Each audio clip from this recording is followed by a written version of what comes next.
Earl of Southampton. The Earl and his wife had found her spirited and indignant approach to incarceration rather tiresome, and had been glad when she was moved on. In the Tower, Margaret was able to write letters to her relatives and was provided with servants and good, expensive food. Her nobility was not demeaned. Earlier in the year, Queen Catherine's tailor had been appointed to make her a set of new clothes, and just a few weeks previously, another order of garments had turned up, ordered and paid for directly by the king. Henry had also sent her a nightgown lined with fur, and another with Cypriot satin, petticoats, bonnets and hose, 4 pairs of shoes, and a new pair of slippers. More than £15, roughly the equivalent of 2 years' wages for a common labourer at the time, had been spent on her clothing in just 6 months. As she walked out into the cool morning air, Margaret Pole could therefore have reflected that, although she was due to be beheaded that morning, she would at least die wearing new shoes. Her execution had been arranged in a hurry.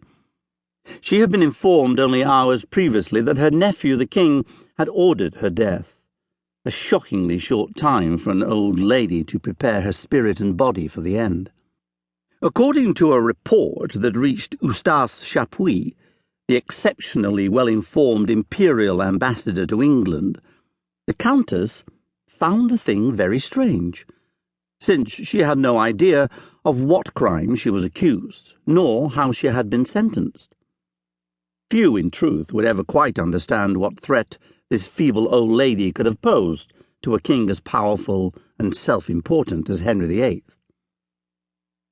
A thin crowd had gathered to bear witness. They stood by a pathetically small chopping block, erected so hastily that it was simply set on the ground and not, as was customary, raised up on a scaffold. According to Chapuis, when Margaret arrived before the block, she commended her soul to her Creator and asked those present to pray for King Henry and Queen Catherine, the king's 3-year-old son, Prince Edward, and the 25-year-old Princess Mary, her goddaughter. But as the old woman stood talking to the sparse crowd, Chapuis put the number at 150. The French ambassador, Charles de Marillac, suggested it was fewer. A feeling of restlessness went around. She was told to hurry up and place her neck on the little piece of wood. The Tower's regular executioner wasn't on duty that morning. He was in the north alongside King Henry, who had visited the farthest reach of his kingdom to dampen the threat of a rebellion against his rule. The Tower's axe had therefore been entrusted to a deputy, a man of tender years and little experience in the difficult art of decapitation. Chapuis described him as a wretched and blundering youth. He was faced with a task wildly inappropriate to his years. Only one other noblewoman had been executed in England since the Norman conquest, the king's second wife, Anne Boleyn. She had been beheaded in a single stroke with a sword by a specially imported French executioner. This was not that, and the hapless executioner knew it. When the signal was given to strike, he brought the weapon down toward the block. But he botched the job. Rather than cutting cleanly through Margaret's neck in one stroke, he slammed the axe's blade into the old woman's shoulders and head.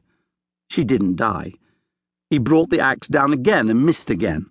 It took several more blows to dispatch her, a barbarous assault in which the inept axeman literally hacked the old woman's upper body to pieces. It was a foul and cruel butchery that would shock everyone who heard of it. "May God in his high grace pardon her soul," wrote Chapuis, for certainly she was a most virtuous and honourable lady. Margaret Pole was at one level just another casualty of the religious wars that dominated the 16th century, in which followers of the old faith, Roman Catholicism, and various splinter groups of the new